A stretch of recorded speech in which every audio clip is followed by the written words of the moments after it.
the global pay. If they bill it too early and the hospital is not billing, they have a delivery date the other night. Hey folks, again, I just ask you to please mute your phone. I hear some discussion and we don't want to do any confusing conversation at the beginning, violate anybody's privacy by having an open. So please just mute your phones. We appreciate it. Thank you. Aaron, I'm going to go ahead and change the presenter to you.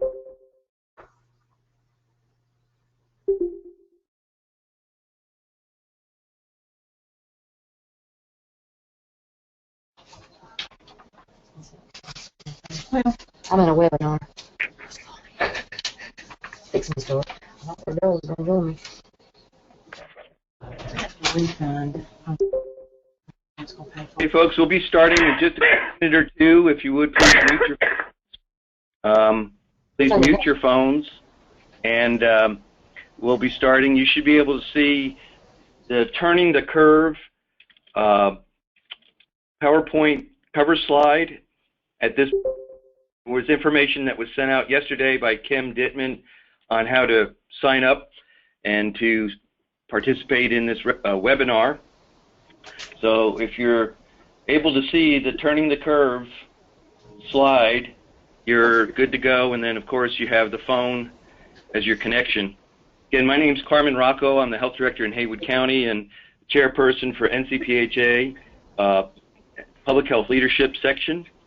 This is a webinar series of 4 presentations that we've been working on over the past several months, and we appreciate everybody's help in putting this together and the support from NCPHA, Kim Dittman, and others.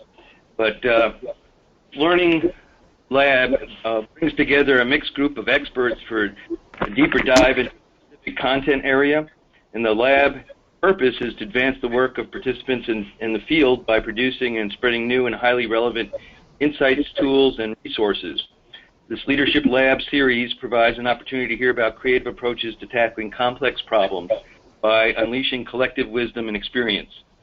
So again, it's sponsored by the Public Health Leadership Section of NCPHA. Members are encouraged to propose both ideas and facilitate labs around the topics that are relevant to them and the larger community. We will support facilitators and help them organize logistics of the webinar and on blog. So this is the second in the 4. Again, I ask you to please mute your phone. We'll be starting just in a minute. It's just 10:01 by my clock, but we will be recording this. It will be archived as soon as possible at NCPHA website. We have 2 excellent speakers. Interesting topic called results-based. It'll be presented by Aaron Rosh and Rebecca Reeve. And we'll start in just a minute. So there should be a chat box on your right-hand side of your screen that you can click on. It has a bubble, and you can ask questions or make comments using the chat function of this webinar series, and you can send messages to me or to the group. Again, I just appreciate people muting their phones, and then this will be an opportunity to be interactive at some point throughout this webinar, and we'll let you know, or we'll ask for input or questions, and we can entertain those through the chat function. You can also unmute your phone and ask a question if you'd like, but for the time being, if you just keep your phones muted, we'd appreciate that so we can not have interruptions as the presenters start up and go through this interesting presentation. So again, results-based accountability is the topic. It's a very interesting one. I've heard this information before and find it'll be very useful in speaking with both the other healthcare providers and systems, how productive and how we can be responsible and talk about performance results and population results, and very interesting topics for this time of our work, given everything that's happening with and other healthcare partners. So with that said, I'd like to introduce the presenters for today. And Erin Brosh, I hope I'm pronouncing that correctly. If I'm not, I apologize. Erin has been working in public health for 16 years. For the past 4 years, she has been the director of Western North Carolina Healthy Kids, a regional collaboration focused on the prevention and reduction of childhood obesity. She is now the Regional Health Priority Coordinator for Western North Carolina Health Network. Erin also brings with her 5 years of clinical nursing experience. Dr. Rebecca Reeve works with community partners across the state to improve their efforts and to verify their results. Before coming to the center, she served as Senior Advisor for Healthy Schools for the North Carolina Division of Public Health. Over the past 40 years, Rebecca has held frontline positions in hospital-based worksite health promotion, local public health, and teaching public school. Rebecca is from the North Carolina Center for Health and Wellness at UNC Asheville. We're glad to have both of our presenters here. They're very knowledgeable. Again, I would just ask if you would mute your phone, and this way we can have an uninterrupted presentation, and everybody will get more benefit out of it. So with that said, Erin, are you ready to proceed? We're ready. Good deal, Erin. And Rebecca, I know you're there as well. So please go ahead and start the presentation if you would. We appreciate it. Thank you. Great. I want to let all attendees know that we have turned on our, so if you would also like to watch us instead of just watching slides, you can do that. There are lots of options of where you can place that camera. You'll have to play with that on your screen, but we have shared our webcam for you all to see. And for those of you who are watching, Rebecca can peek her head in. So we'll just be sliding our chairs around as we give parts of this presentation. Thank you all for having us here to share what we're learning and what we're experiencing in putting results-based accountability to work in the separate work we do and the collective work that we do in Western North Carolina and across the state. So some of the interest around results-based accountability and exploring a framework for this type of work came from common experiences. So let me share a couple of experiences to see if they might feel familiar. You're around a community table with partners working on a, and you really think you're going somewhere, and you're on the same page, and you're really things feel like they're moving, only to find out that actually you really didn't have common understanding and that you were talking about two different things. Or perhaps just internally in your agency, you might have staff that don't see how their specific work relates to the broader mission of public health. Results-based accountability is helping with some of those challenges. So what we're going to do today is to present a broad overview of results-based accountability. You'll see us abbreviate that as RBA as we move forward. Talk about RBA as a management and planning tool, and then really go into some depth about the flexibility of RBA to talk about agency performance as well as larger population results, conversations outside of the agency. We invite you to chat any questions that you have. I'll be questions for the end.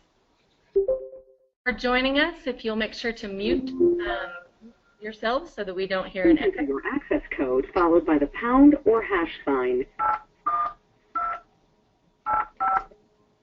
All right, we're going to move forward. To enable audio controls, please enter your audio PIN followed by the pound or hash sign. Hearing their If you do not have a PIN, just press pound. If you could mute yourself. Please mute your phones, folks. Some of the interruption is due to somebody dialing in and not understanding that they're the whole group. So please mute your phone. Appreciate it. Thank you. Great. So what you see in front of you are what we set out to accomplish.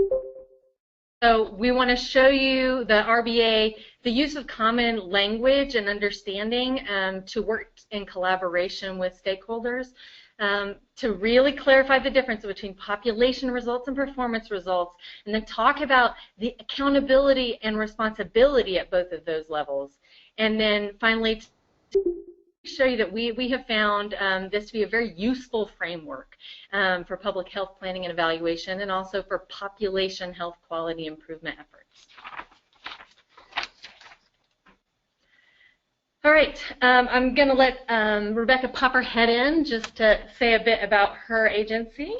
I just want to say, for those of you who don't know, the North Carolina Center for Health and Wellness was established by the North Carolina General Assembly and has been generously funded in its first few years by the Blue Cross Blue Shield North Carolina Foundation, those first years ending this month. And our mission is to promote primary prevention and health promotion across the state. Great. And I come to you from WNC Health Network. We're an alliance of hospitals in Western North Carolina working together with partners for health and healthcare improvement. Rebecca and I, both of our agencies, come together through one of Works initiatives that we support called WNC Healthy Impact. This is a collaboration between hospitals and health departments in our region. I know that you've heard about Healthy Impact in the past, many of you. But I say this to tell you where Rebecca and I overlap, and let you know that the kind of explosion of results-based accountability came out of a team of WNC Healthy Impact, really looking at how we can better promote accountability and moving to results in Western North Carolina. So there's a real common thread about what we all do. None of us have simple problems in front of us. Our major issues that we are working on are complicated and complex, and what that has in common is no one agency can do this alone. So all of our efforts combine with many other agencies and many other organizations to contribute to the health of populations. And we're going to show you this RBA framework as a way for operationalizing collective impact so that we can all move towards healthier communities. So results-based accountability is a lot of the material that we'll be sharing today came from the Results Leadership Group and Mark Friedman. I want to show you his book. This book is called Trying Hard is Not Good Enough. It's available for purchase, and we'll give you some information about where at the end of our presentation. I bring this up to say that these materials are available for free for nonprofit organizations. Neither Rebecca or I represent this organization, but we have just found this information very useful and very powerful.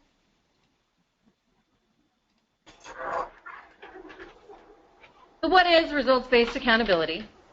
Primarily, it's a thought discipline. It's a disciplined way of taking action to move towards community health improvement. There are two key parts of results-based accountability that people engage with. The fact that we start with the ends and work back to how to meet. So we start with what we want to accomplish and kind of work back to how we're going to get there. Simple, plain language, which we'll share with you today. Results-based accountability is not the only way to achieve collective impact, but over the last 6 to 12 months in Western North Carolina, we've really found this to be a powerful way to operationalize collective impact and to really talk about how we measure the impact of our work. What else is RBA? I'm going to share 3 other kind of insights about RBA, that RBA provides common ground, common language, and it's common sense. So the common ground element really comes from the RBA focus on starting with the end in mind. when we're anchored to that end point, it's like a guiding star that can help move us through the treacherous waters of how we get there. If what we have in mind is all children born healthy in our county, then when we start talking about challenging issues about how do we reduce teen pregnancies and what kind of programs and get into some value issues in the community, when we're all focused on that northern star of we want our children born healthy, this common ground really helps smooth those waters. Language is important to RBA. If you were with me in person, I would just ask for nods of understanding that you have all seen these words and used these words and been held accountable for these words.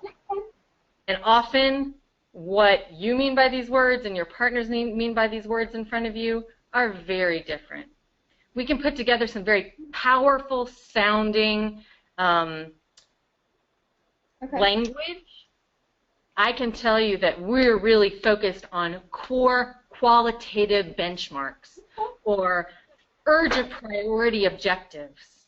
Oh, yeah, that's But if our partners just nod and say, okay, and have no idea what we're talking about, language not only doesn't help us get where we want to go, but it gets in the way. What you end up with is something like this. So Elevark, right? Nobody knows what it is, and we all just say, okay, that's what we're here, and it's not going to get us. So RBA provides some language, some words to use. However, it's not the words that's important. What RBA really drives home is that common understanding is what's important. So I'm going to share with you the language that Rebecca and I will use today, but what's most important is the understanding of what we're talking about. So if your group moves forward and gets to common understanding, thinks that the word we used for it doesn't make sense for you, that's fine. What's important is that you have a common understanding of what you're moving towards. So you can see on this almost empty slide that we have results-based accountability is in two parts. There are two parts to results-based accountability. Population accountability, which we have on the left, and on the bottom right we have performance accountability. So the language we will use, first you'll hear us talk about results. What we mean by that is a condition of well-being for a whole population. That might be a whole population of children, adults, families, or communities, but well-being for a whole population is a result. When we measure that, we're going to call it an indicator. Strategy is a coherent collection of actions, what we're going to do about it. Strategies can come at the population level or at the performance level. We'll do that a little bit later. And then when we talk about results at the performance side, we're going to use the language performance measure. How well a program, agency, or service system is working, and how well are we doing. The three questions we asked are how much did we do, how well did we do it, and is anybody better off? So I mentioned common ground, common language, and now we're going to talk about common sense.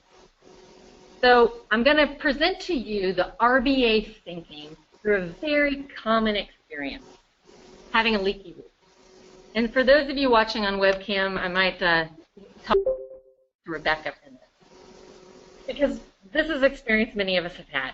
And I want to show you that the RBA thinking can apply to any issue, simple, complicated, or complex. So Rebecca, how do you know you got a leaky roof? Water on my floor. Having water on the floor. If she wanted to know if it was getting worse over time, what could she do? Collect the water. Collect the water. So she puts a bucket under it, and we have a measure. And the graph you see in front of you shows us the last 3 rainstorms, we're getting more and more and more water into this bucket, right? If we don't do anything about it, it's going to get worse. And that's not okay, right? So now we're going to try to figure out how we can turn the curve so that we're not getting any water in the bucket. So what might be, how are you going to, what's the first thing you're going to do? Go outside and look up and see if there's anything wrong with the roof that I can see. Okay, so you're going to look up, see if there's anything wrong with the roof. It's kind of near a bathroom, so I guess I better go upstairs and make sure somebody didn't leave the water on the bathtub. Okay, make sure we don't have an overflowing bathtub. So do you need any partners for that? I don't have a ladder, so I got to borrow one. Okay, so you're going to go to her neighbor, partner, get a ladder from her neighbor. And so I get up there and there are shingles missing, but I'm not sure, and nails popped up. okay, so what are you going to do about it? I'm going to call somebody else to fix it because I'm afraid of heights. Okay, so she thinks about what Patch it. partners. She's going to maybe patch it. She calls maybe her My neighbor parks, but I also might take duct tape up there for now and stick it over the nails that are Okay. stuck up. So she's got a plan. She's going to maybe patch it up, maybe a little plastic up there, put some duct tape, see if that works. So plan of action's in place. She's thought through what's causing this, what partners she needs, what will work, and next rainstorm comes. It's better. Is it fixed? Mm-mm. No. Still water. So the next thing she does is the iterative process of, what else could be causing this? So maybe I really need somebody who knows what roofs are about. So looking for an expert, calls somebody in who has a truck with words on it instead Have a of just her handyman. neighbor. John there. All right. Maybe they discover that there's some bigger damage. Maybe they discover there's some pipes leaking. There could be a lot of causes for this measurement of water. And they come up with action plan number 2. Put it on a new roof, fix the pipes, whatever it is they discover, and lo and behold, there's no more water. Dry floor. Dry floor. So that right there is the whole RBA thinking in a nutshell. That can be summarized by these 7 population accountability questions. The 7 questions we're answering are, what are the quality of life conditions we want? These quality of life conditions are plain language that the county commissioners and the taxpayers and the people in your community understand. We want children who are healthy and ready for school. We want families to thrive in our community. Next, how would we experience those conditions? And then number 3, how would we measure that experience? Number 4, how are we doing on the most important of these measures? So we prioritize and decide, these are the curves that we're going to keep our eye on and try to turn. What partners have a role in doing better? What works to do better? This is where what's already happening in the community, the evidence-based, no-cost, low-cost solution, and maybe some off-the-wall ideas that your community can come together around. And then what do we propose to do? That's our action plan. So on a real issue, let's say all children healthy in any county, maybe we've decided that one of the key issues that we wanted to look at are young children in WIC who receive recommended vaccinations. This is data from Healthy North Carolina 2012, or 2020, sorry, I have the wrong number up there. It comes from the year 2012. If we keep going at the rate we're going, it forecasts that we're going to keep seeing a reduction. So that's not okay, and we want to turn that curve. But instead of stopping with just the data, we look at the story behind that. There are various reasons in a community why that might be true, and it's the story and the partners that then point to what to do about it, really understanding the root causes of those and what partners have to contribute that help come up with the action plan. So this is an overview, and there are exercises that can help work through this process. But this is what the report would look like, and then any group would continue to move through this process and ask these questions in an iterative format so that you're really using data-driven decision-making and really keeping your eye on what's important in your community. So I'm going to jump back a second. I'm going to turn it over to Rebecca. And we have looked at one of the pieces of the work that health departments are leaders in, which is pulling the community together and looking at population-level issues. And we've applied results-based accountability thinking to that. Rebecca is going to use the results-based accountability thinking for those responsibilities that you have as an agency and within your agency on the performance side, and then tie those two together in a little bit. The next slide will look familiar. It's 7 questions, but as they apply to performance. So I'm going to turn it over to Rebecca. And we're going to roll our chairs around. And what you see there is the exact same framework and process with slightly different questions. And as we move into this performance part, one of the things that I wanted is Mark Friedman, the author of the book that provides the basis and a lot of the detail about processes you can use to operationalize collective impact, comes from the social services world, child and family services in particular. So those working in combined health and human services departments, that can be a plus for you, that you're thinking about something that actually comes from the other world and applying it to public health. So this first question here in terms of who are our customers, that's one frequently that we don't spend very much time thinking about. And those customers, as we'll move forward, they could be internal in your agency, they could be your partners in the community, they could be your county managers or elected leaders or the state division of public health or other funders with whom you might work. Questions 2, 3, and 4 sound remarkably like the performance measure questions that Aaron talked about. How can we measure if our customers, whether they are folks who are coming in for clinical services or people who are participating in prevention and health promotion and other community events, or whether they're our funders or our managers to whom we're reporting back, how can we measure whether or not they are satisfied with our performance and we're really helping them out? What do we know in question 3 about the quality of the services that we deliver? And how are we doing on the most important of those measures? So the partners and the what works to do better and our action plan is all very similar. So this slide gives you a little 2x2 matrix that can help us think about these questions. And on an excursion to Madison County, one of the things that I learned is thinking about within the public health agency, you have people with a business mindset, you have people with a clinical mindset, you have folks who are focused on community issues, and sometimes they don't even talk to each other in the same language. So this can be a really useful exercise.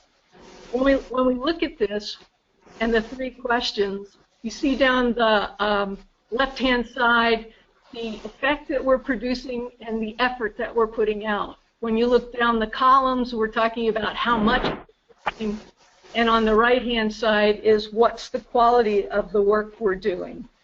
All of these questions and all of these quadrants are important. We're going to find out that some are more important than others. When you look at this box by rows, the top row, the how much do we do and how well do we do it, these are the things about our work, our agency work, or if you're in any organization or agency, or even a program, a clinic, or a health promotion initiative within that. So the top 2 boxes we have a lot more control over, and one at the bottom is about the effect having on those customers. So there are kind of conventional ways of thinking or generic, really, indicators to think about under how much do we do, how many customers have we served, and who are they? What kinds of activities have we provided, and how many people of what type have participated? Some of the common quality measures of our effort are things like workload ratios or staff turnover rates. The more likely you have experienced staff, the better services you should be able to deliver. How's staff morale? You can read through these on your own and later when these are posted. An important customer satisfaction piece of quality is, did we treat you well? Was your experience with our agency a good one? There are activity-specific measures like percent of actions that happen in a timely way or protocols. When we get down to the is anyone better off, we're really talking about the same measures, but we're talking about them in terms of numbers and quantity of skills, and then in percentage showing the scale of the effect that we're having. So I may have a group of people who come to My World is Health Promotion, the smoking cessation class. If I have 9 people who change a behavior and are not smoking by the time they leave class, out of those 10, I have 90% success rate. That may be a reason why somebody comes to my program versus one where someone has a 50% or 75% success rate.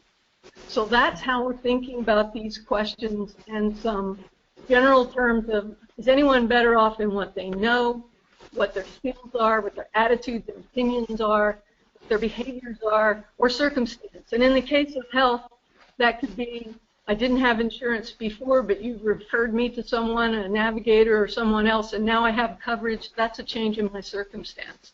If when I came to you, I was a smoker and now I'm a non-smoker, that's a change in my circumstance. You and I wasn't immunized and now I am, change in circumstance. Same with change of blood pressure or anything else. So to follow through with Erin's example, and an area that I don't know a lot about, so let me just put that right out there, and Erin with her nursing background has helped me a little bit, is to think about, for that WIC clinic that might be taking place in your agency, how would we begin then to answer these questions for that group? So the how much do we do could be the number of immunizations we've provided to children between the ages of 19 and 35 months.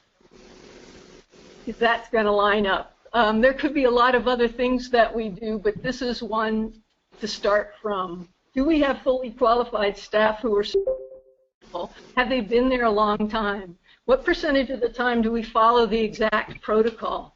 How long a time are people spending in our clinic? Are they feeling well treated? And do we know the cost per visit or the cost per immunization? Which would be a good thing to be able to talk about. Are we managing that to the lowest possible while providing good services? In the Is Anyone Better Off, we would count the number of those children who had received the recommended vaccines at any one point in time, and then change that to a percentage so that we could be comparable to measures of other local health agencies or other providers, or potentially to the state averages. What we're trying to say here too and think about is that frequently people count how much we do and we're asked to report that. We start here and we stop there. What we don't move to is being able to talk about the quality of the work that. Why should people invest in public health for this service? Because we're a high quality operation. The most important is, what is the scale of the change we're being able to make for the customers whom we're trying to serve? So this high quality, highly effective conversation is what we want to be able to say to our resource customers, those people who control the county budget or funders or other partners, and we want to be able to talk about if it is going to be if they make that investment in time or energy with us. The agency performance result, or it could be a specific program like that smoking cessation program. Here we're talking about the WIC clinic specifically, and we're looking at our history of immunizing 19 to 35-month-old children, and we make a forecast that looks pretty flat. It's been pretty flat for a while. That's our forecast. Is that okay with us? If it is okay, then we just leave this alone and move to another measure if we're happy with that. We're not happy with that, though, because we'd like every child who comes to our clinics to be fully immunized, and what we want to do is turn that curve toward 100%. So here's a good place to talk about targets and whether they're internal or external them. Part of the learning in RBA is that if we say our target, we're at about 80% now, what we really want is 100%, but we don't say that because people think 100% is impossible. So we say we want 90% of the children who come through our clinic in this age group to be immunized, and then we find out that it's only 87, or it's only 97 right now. So the media would report we missed our target, because our target was 100%, and we've changed from 80 to 97.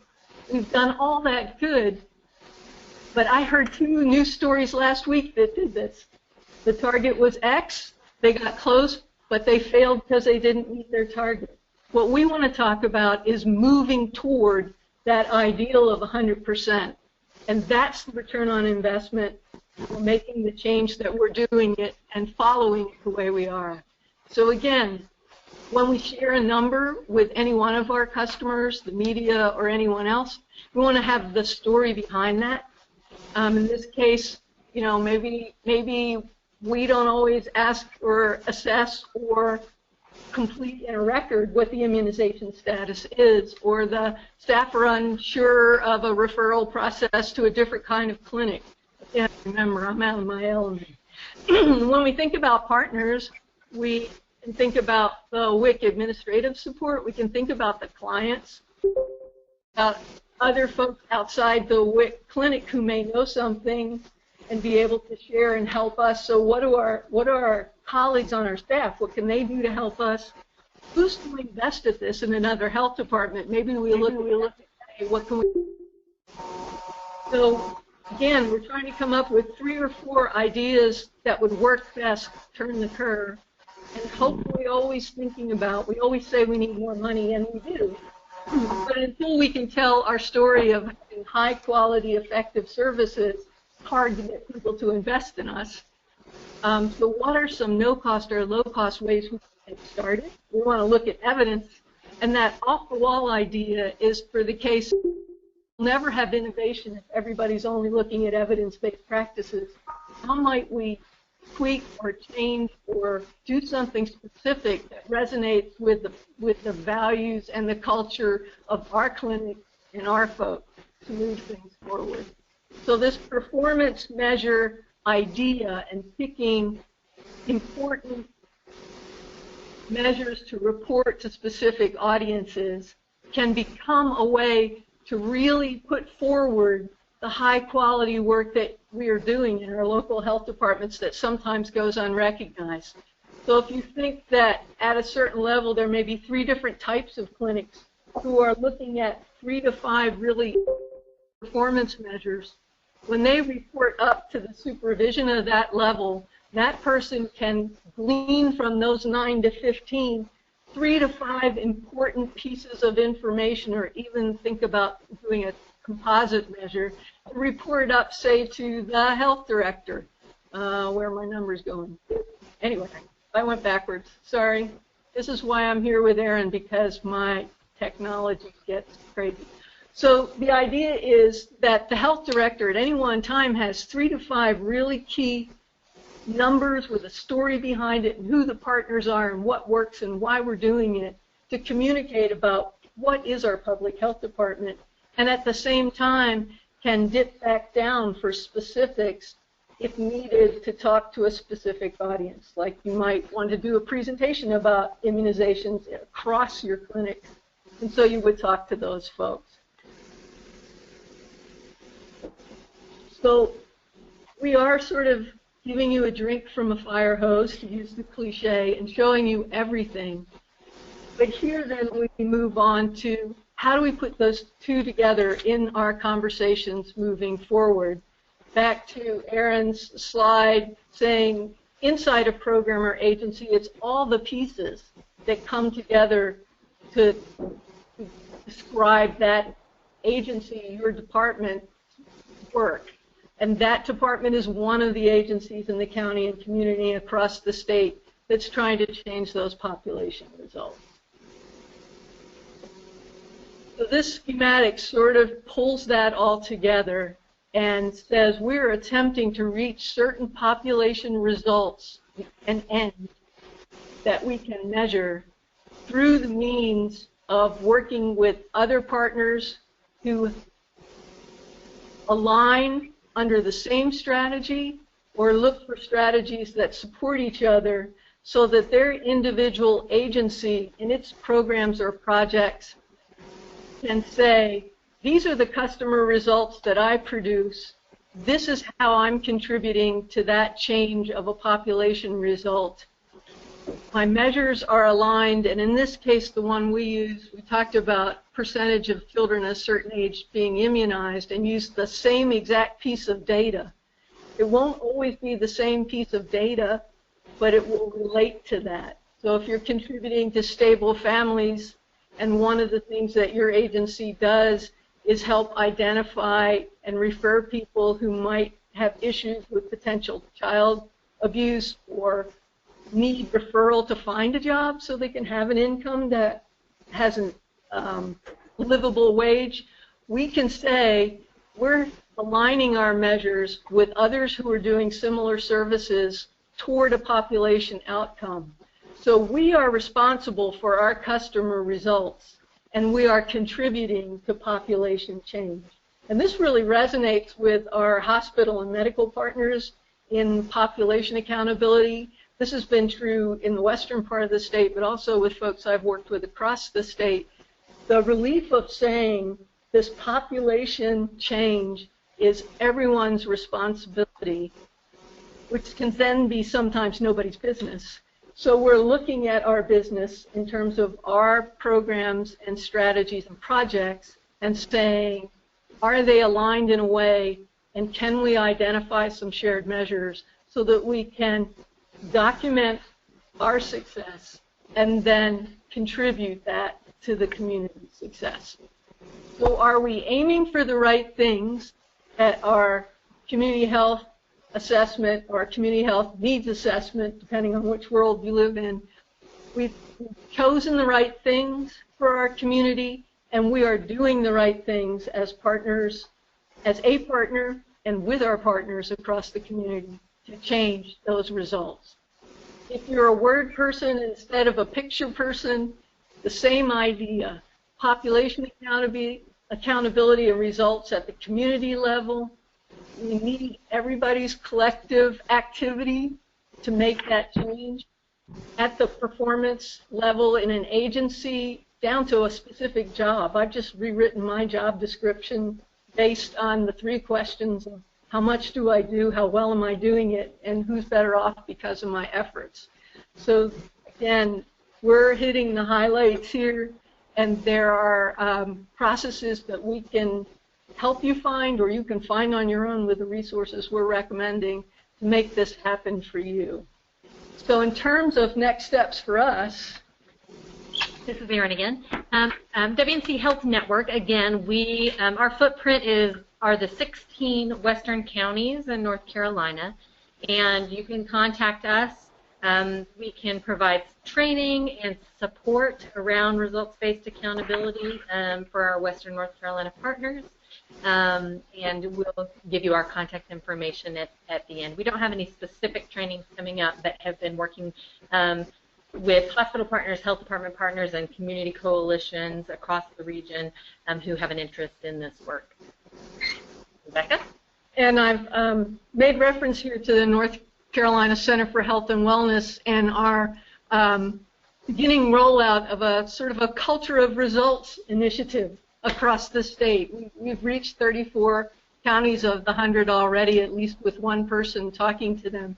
And our idea here is to really build on what you heard about in the first webinar with Gail Harris and Gibby Harris, talking about the culture of health and Robert Wood Johnson's investment in that and what that really means. So the focus on health is really important, and the how to do it is also important. So our culture of results work includes RBA, but it also includes other low-cost and no-cost tools that relate to evaluation, budgeting, management, and planning, all of those pieces to try and say we've identified the right things to do. Are we investing in those? And we're providing training and technical assistance. We're doing some train-the-trainer work. We've trained 24 people from across the state to do results-based accountability training. I'm happy to refer you to someone if you're interested in that. And this next piece that we're going to talk about, the results scorecard, is also a part of that culture of results. So training technical assistance, ongoing coaching, refer you to a trainer. We're also creating both a telephonic and kind of learning community, but an online presence of a learning community, which should roll out sometime early this summer. When we talk about the results scorecard, which some of you may have seen or read about or heard about, no matter where you come to this results-based accountability process itself or thinking this specific way of doing things, you can jump in somewhere and test the things out that make sense for you and then learn about more of it. So this example comes from Buncombe County, which has generously allowed us to share examples in our training around the scorecard. The two exercises Aaron and I showed you with the population curve, turn the curve report, and a performance measurement one, that's the exact same information that gets loaded into this electronic scorecard. So Buncombe County was looking for a bucket to put information in, and they found the scorecard before they found that there was this whole other set of skills and processes behind it. You never have to use this scorecard. It's the exact same thing as the paper piece. The scorecard itself has other benefits, but as you can see, it talks about a result, and then you talk about a community indicator, and the green arrows are things that are moving in the right direction for population health, and the red ones are the things that are not so high and moving in the opposite direction. There's also a performance level piece where you talk about the performance strategy. Here in a lot of newspaper slides, pieces of paper slide if you don't have your phone on mute. And then put your specific performance measures in. Some of the work we're doing in Buncombe County right now is taking the specific 27 indicators from collective impact about whether or not you have the 5 conditions for collective impact and using them as the performance measures and showing where they align with the RBA work that that community has done. The cool thing to me about the scorecard is Buncombe County was lucky enough to have a CDC intern, and her job for the summer was find the best community scorecard you can for us. And so she went through a great process and vetted it all in Q3.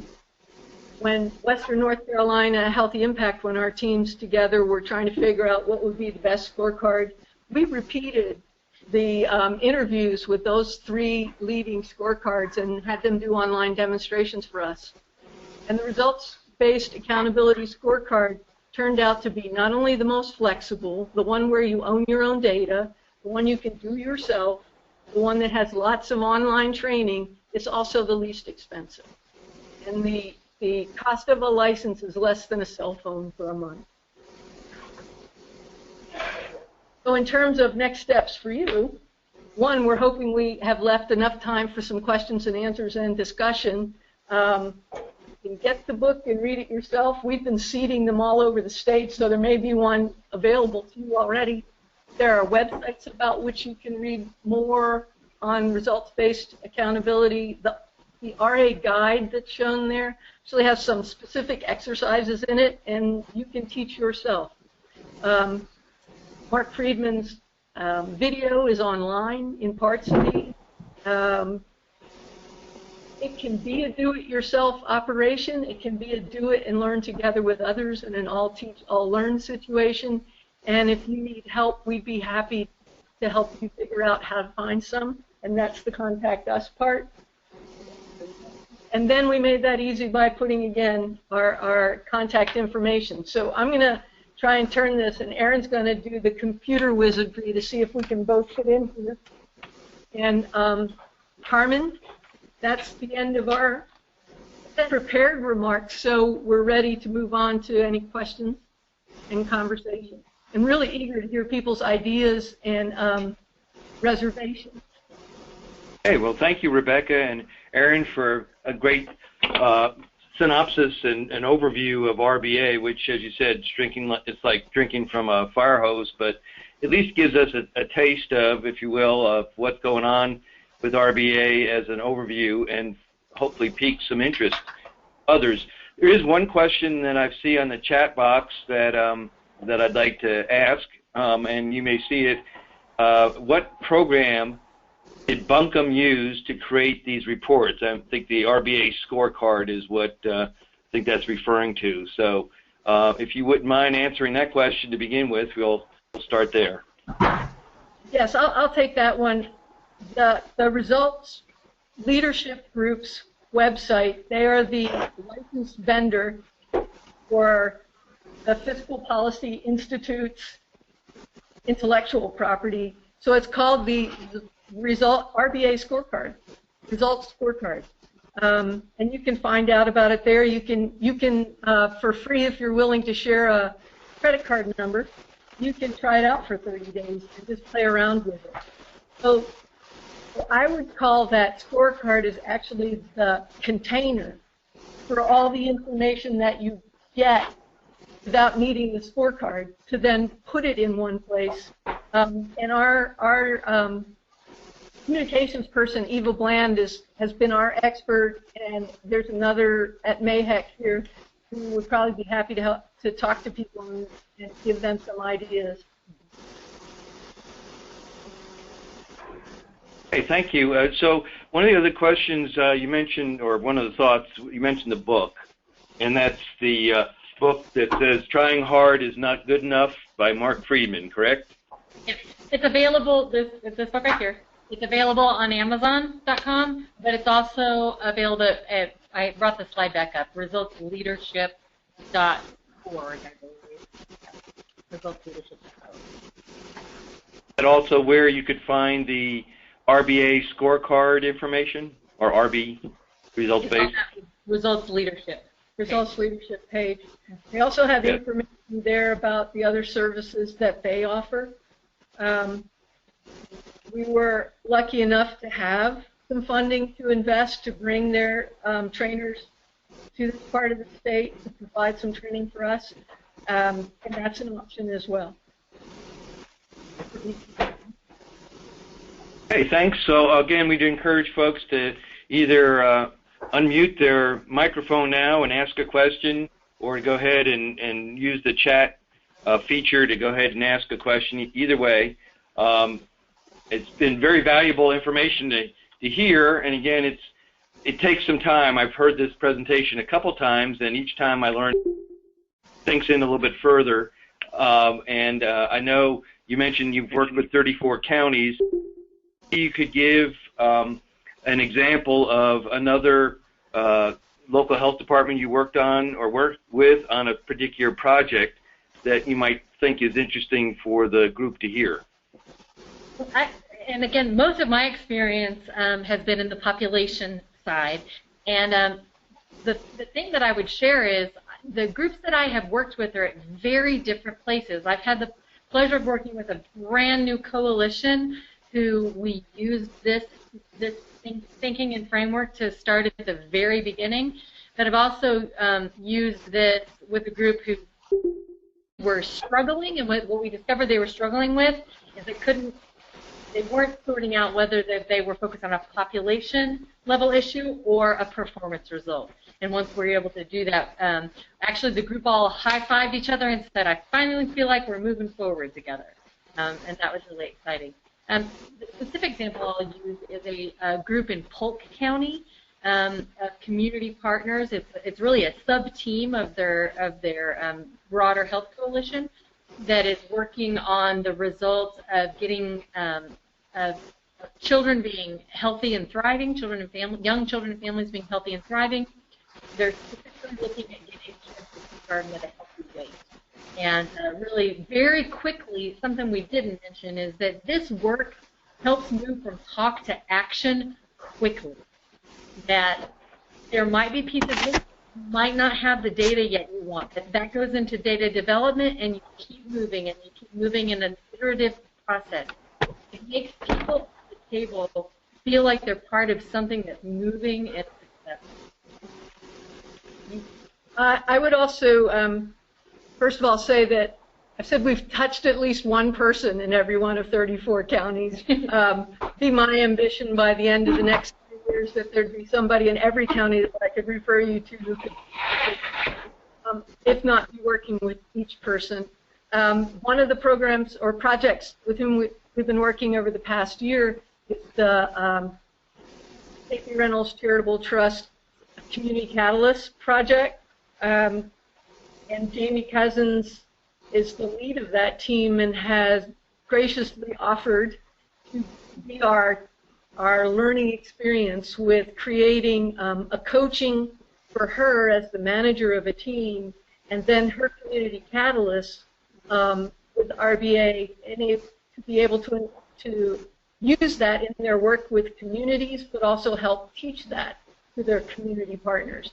So that's been going on for about 4.5 months right now. And so the counties that have the catalysts are Rockingham, Cleveland, McDowell, I'll probably leave someone out, Beaufort, and Halifax, and 2 more coming on.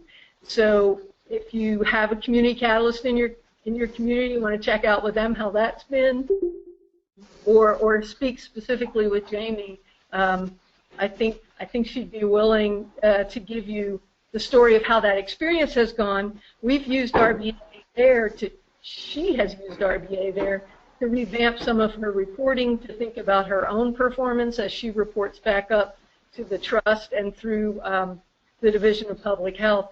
So it's kind of, I've heard Heather say it's hard to use statement and evaluation in the same sentence. But we find people doing that, and we also find ourselves listening with kind of an RBA ear to think about, well, how much is that, and how is that a quality indicator? And I could use that to help explain how some of my outcomes have come. So that's a very specific one. Our center is also being funded by the North Carolina Institute of Medicine to provide some technical assistance to 2 of their rural health grantees out here in the West. Thank you. I think we may have lost a little bit of your audio when you were talking about what Heather said to use in the 2 words to be used in the same sentence. Could you repeat that again? Yes. And as a longtime evaluator, the 2 words that you rarely hear together are evaluation and excitement. Oh, okay. One of the things with a group of community organizations here in one county, one of the participants who was a staff member in an organization said, this is the first time I've ever been taught something that gives me that I feel comfortable at the same table with experts. I can talk just the way they talk. That made, honestly, the hair on my neck stand up. I was very excited about that. Another said, I can use this whether or not it's good for my funder. This is great. I think it's exciting to see some common sense, basic questions being asked that doesn't throw us into a very technical, high-level conversation. It's more, like you said, where people can relate to those questions. Are we better off? Who's being served? You know, what kind of effort are we putting in? Those are all key questions that come up in most of all of our work at some point or another. So I agree with you 100% there. And it is exciting, and it made me chuckle about having evaluation and excitement being used in the same sentence because, yes, it's one of those things that many people want to have done, but it's often unable to be included in many of our efforts. And with results-based and evidence-based efforts that we have to do, this is very important to have documentation and evidence that we make a difference, that we're demonstrating results.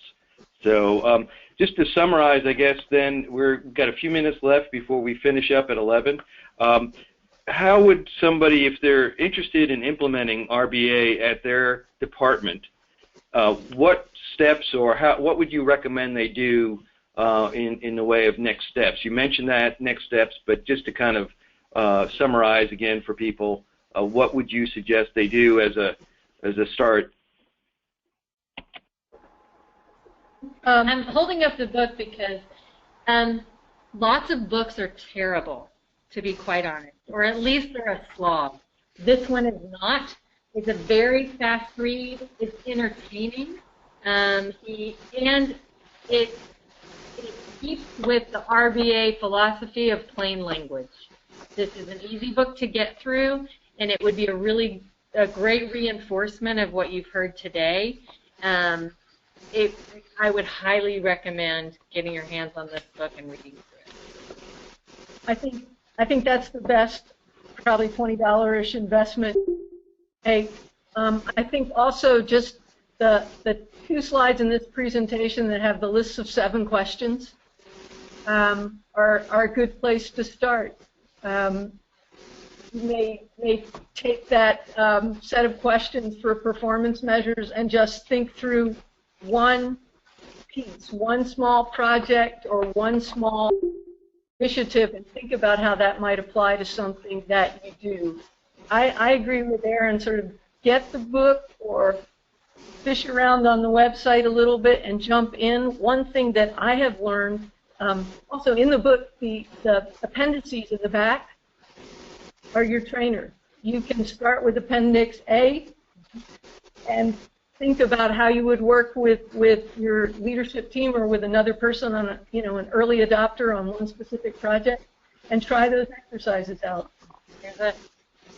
There's in the book appendix on how to walk through a turn the curve activities. With all the directions. I think the most important thing, this reminds me of like mindfulness-based stress reduction in a way, that Mark Friedman wants to put tools in the hands of people with responsibility to serve the public, to do so in a way that makes sense and that moves things forward. And so it's very accessible. And try that out, or phone call to Erin or myself. Hopefully there are not 1,000 people on it. Well, maybe there are 1,000 people. But jump in, I think, is the best thing. Well, thank you very much. I want to, again, share our appreciation, my appreciation in particular for the work that you're doing and for you spending time with us. Again, we had close to 35 people on the call, so that was good. Not 1,000, but we're building. And I want to remind folks that we'll be having another webinar on August 6th from 10 to 11 on primary care, mental health, and behavioral health integration presented by Pearson. And we'll be interested to have that as another building point here on the change, culture of health, the culture of results. And we appreciate everybody attending that could. Again, a reminder that NCPHA's website will have this presentation archived, and we encourage you to take Rebecca and Erin up on their offer to help within whatever they can do, which has been already a great bit. So thank you for attending. Thanks for your participation, and we appreciate everybody's being available today. And Erin and Rebecca, thanks again for your time. We appreciate it. Thank you. Thanks. It was a great opportunity. Signing off. Bye-bye.